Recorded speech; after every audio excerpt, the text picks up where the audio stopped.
Hello everyone, so welcome back to our YouTube channel. Last lecture में हमने आपका वैदिक एज कवर किया था। लास्ट लेक्चर में हमने आपका इंडस वैली जो है वो कवर किया है। और एक और वीडियो में लेकर आई हूँ जहाँ पर हमने जैनिज़्म एंड बुद्धिज़्म कवर किया है। एक वीडियो आपका और रहेगा जिसमें हमने मौर्यन एम्पायर का सारा जो क्वेश्चंस हैं वो डिस्कस किए हैं। ठीक है, तो अब यहाँ पर इस वीडियो में आपसे मैं डायनेसिटीज़ जितनी भी रहेंगी एंशियंट इंडिया की, जो कि आपसे एग्जाम में क्वेश्चंस बनते हैं डायनेसिटीज़ के ऊपर, वो डिस्कस करेंगे। ठीक है, सो पहला जो क्वेश्चन है डायनेसिटीज़ के ऊपर, अमित्र गाथा किसको बोला गया? अमित्र गाथा किसको बोला गया?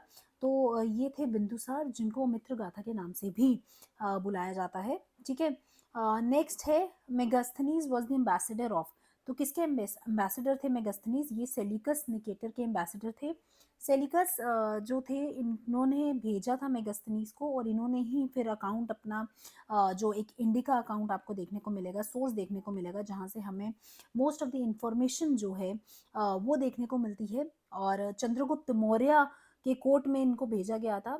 और कहा जाता है कि सेल्यूकस की बेटी से बाद में चंद्रगुप्त मौर्य की भी जो है शादी करवाई गई थी, बिकॉज ऑब्वियसली चंद्रगुप्त मौर्य ने इनको डिफीट कर दिया था और इन्होंने ही मेगास्थनीज को उनके कोर्ट में भेजा था। ओके, नेक्स्ट बात करूं तो arrange the following Magadhan dynasties in chronological order.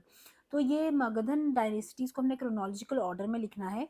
देखो, सबसे पहले आई है आपकी हरेनाकास। ठीक है, उसके बाद आपकी आई है शिशुनाग, फिर नंदाज हैं, और फिर मौर्याज हैं। तो नंदा डायनेसिटी को हराकर मौर्यन डायनेसिटी ने अपना फॉर्मेशन रखा था, है ना। और सबसे पहले थी हरेनाकास। तो इसमें आपका ऑप्शन हो जाएगा 4, 2, 1 एंड 3। तो मौर्यन डायनेसिटी आपकी लास्ट में रहेगी।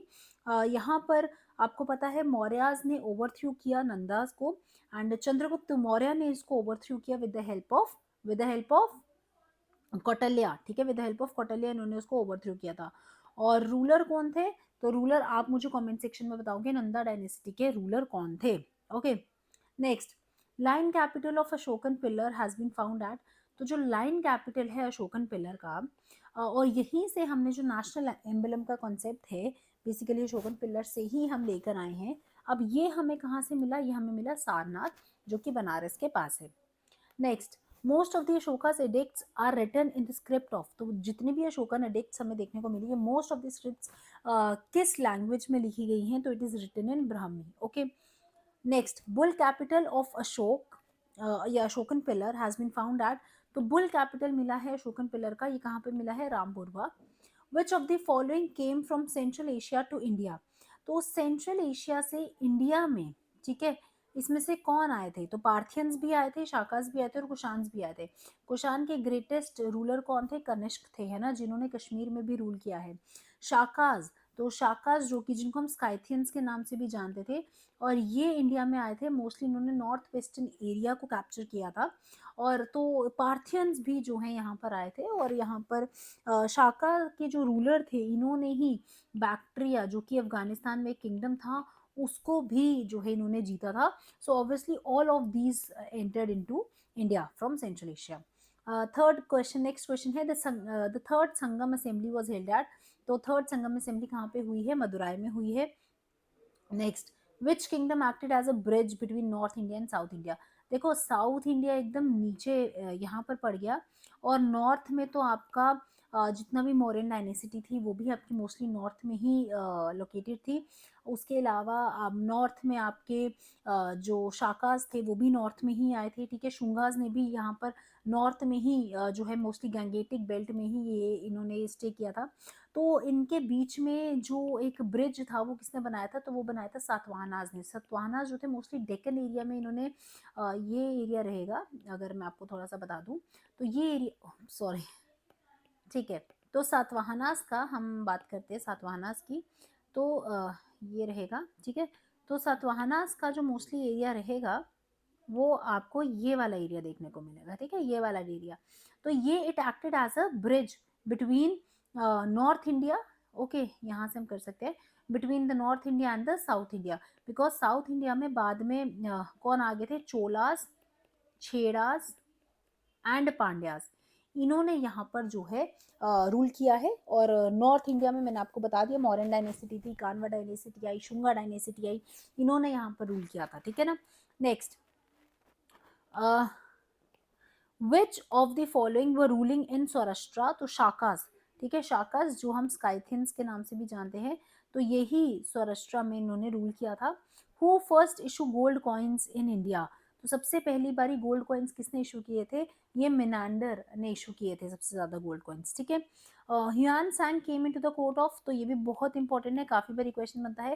ह्यूआन सांग जो थे ये हर्षवर्धन के टाइम पीरियड पर ये विजिट किया था इंडिया में, और इन्होंने अपने ही सोर्सेज जो हैं काफ़ी बना के दिए। He was a Chinese traveller जिन्होंने विजिट किया था during the time period of Harshvardhan, ठीक है। उसके बाद हम आगे बढ़ते हैं, तो अगला जो है औदंतपुरी, औदंतपुरी किसने फाउंड किया, गोपाला। विच डायनेसिटी फॉलोड द पाला डायनेसिटी, तो पाला डायनेस्टी के बाद से कौन सी डायनेस्टी आई थी, ये सेना डायनेस्टी आई थी। कानवा डायनेस्टी तो जो थी, यहाँ पर इनके जो रूलर थे, ठीक है, इन्होंने आपकी जो मौर्यन डायनेसिटी, या मैं बात करूंगी कि जो मौर्यन डायनेसिटी के रूलर थे, इन्होंने उनको हराकर कानवा डायनेसिटी का फॉर्मेशन किया था। और फिर आते हैं शिशुनाग डायनेसिटी, शिशुनाग डायनेसिटी इसके बाद आई थी, ठीक है। तो ये इसकी कुछ क्रोनोलॉजी है जो आपको याद रखनी है, ओके। तो नेक्स्ट है, who has been called Napoleon of India, Samudragupta, Samudragupta जो थे ये चंद्रगुप्त के बाद आए थे, समुद्रगुप्त, और इन्हीं को नेपोलियन ऑफ इंडिया भी बोला गया था। चंद्रगुप्त 1 के बाद समुद्रगुप्त, एंड इसके बाद चंद्रगुप्त 2 आए थे, ठीक है। और इनको नेपोलियन ऑफ इंडिया भी बोला गया था बिकॉज इन्होंने इतनी ज़्यादा ट्रैवल किया था, इतना ज़्यादा एरियाज इन्होंने कैप्चर किए, इस वजह से इनको नेपोलियन ऑफ इंडिया भी कहा गया। देन हु फाउंडेड द पाला डायनेसिटी, पाला डायनेसिटी के फाउंडर थे गोपाला। विच of the Kings is represented on his coins playing lewd, मतलब वीणा, तो कौन से इनमें से किंग है जिन्होंने अपने कॉइन्स पर वीणा को प्ले करते हुए कॉइन्स को इंस्क्राइब किया है, तो इट वॉज समुद्रगुप्त, ठीक है, Samudragupta. Two well known scientist Aryabhata and Varahamihira belong to, तो ये belong to the Gupta period. और आर्यभट्ट जो थे इन्होंने ही जीरो का इन्वेंशन किया था, इसलिए गुप्ता एज को हम गोल्डन एज भी बोलते हैं, बिकॉज यहाँ पर हमें बहुत बड़े बड़े मैथमेटिशियन, और वारामिहिर जो थे वो एस्ट्रोलॉजर भी माने जाते हैं, बड़े बड़े साइंटिस्ट, एस्ट्रोलॉजर, सब हमें इसी एज में देखने को मिले थे, इस वजह से इनको हमने गोल्डन एज का टाइम भी बताया हुआ है, ठीक है।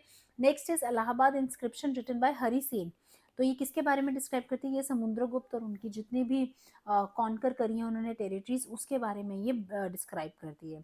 Next, iron pillar at Mehrauli belongs to, तो it belongs to the Gupta period. Who issued largest number of gold coins, Gupta, ठीक है, तो गुप्ताज ने सबसे ज्यादा गोल्ड कॉइन्स जो हैं इशू किए थे, और इसी वजह से गुप्ता एज को गोल्डन एज के नाम से भी जाना जाता है। ओके, हर्षचरिता, हर्षचरिता किसने लिखी थी, इट वॉज रिटन बाय बाना भट्ट, ठीक है, हर्षचरिता वॉज रिटन बाय बाना भट्ट। इसी के साथ इन्होंने एक और लिखी थी which was known as Kadambari, okay, Kadambari. उसके बाद who was called Sungam Tavirtta, ठीक है, एबॉलिशर टू ट्रॉल्स, तो it was Kulottunga 1, okay. Next is who among the following founded Vikramashila university, तो Dharmapala founded the Vikramashila university. Pratihara and Rashtrakutas for fought for Kannauj, ठीक है, तो ये कन्नौज के लिए इन्होंने लड़ाई करी थी। नेक्स्ट क्वेश्चन है आपका, Sangam literatures are written in, तो it was written in Tamil, ठीक है, संगम एज में ही हमारे पास चोलास, छेड़ास और पांड्यास के बारे में जो डायनेसिटीज हैं वो संगम एज में ही आती हैं, और ये मोस्टली जो लिटरेचर है it is written in Tamil, okay. Sena dynasty किसने फाउंड करी, तो it was founded by Vijaya Sena. Next है, who attacked Bihar and destroyed the university of Nalanda and Vikramashila, ये भक्तियार खलजी, ये हमारा अर्ली मेडिवल के क्वेश्चंस आ जाते हैं, ठीक है। Who was the last ruler of Chola kingdom, तो Adhirajendra was the last ruler of the Chola kingdom. Who was the most famous Chalukyan king, तो सबसे फेमस चालुक्यन किंग कौन थे, पुलेक्षण 2। बृहदेश्वर शिवा टेम्पल इन तंजोर, ठीक है, तो बृहदेश्वर शिवा टेम्पल किसने बिल्ड किया, तो राजा 1 ने। राष्ट्रकूटा डायनेसिटी जो थी it was founded by Danti Durga, Rashtrakuta dynasty was founded by Danti Durga. Who called the Pala kingdom as Ruhma, तो it was Sulaiman. Most famous Rashtrakuta king was, Rashtrakuta king के सबसे फेमस कौन थे, वो थे अमोघ वर्ष, ठीक है। Who assumed the title Gangai Konda, it was Rajendra 1। And the temple Angkor what is in, कहाँ पर है, Cambodia. Kailash temple at Ellora was built by Krishna one, ठीक है। टाइटल ऑफ पंडित चोला वो किसने अडॉप्ट किया था, राजेंद्र वन ने। लास्ट क्वेश्चन है, battle of the Kolam took place between, किसके बीच में हुआ था द कोलम का battle, Rashtrakutas and Cholas, okay. तो रथ टेम्पल एट महाबलीपुरम ये किसने बिल्ड किया था, तो ये बिल्ड किया था पल्लवाज ने, ठीक है। तो यार ये थे आपके सारे एंशिएंट हिस्ट्री के questions, most of the questions मैं डिस्कस कर चुकी हूँ। वीडियो को अगर आपको अच्छी लगी हो, इस तरीके के क्वेश्चंस आपको और चाहिए हिस्ट्री के ऊपर, तो आप हमें कमेंट सेक्शन में बता सकते हैं। Thank you so much.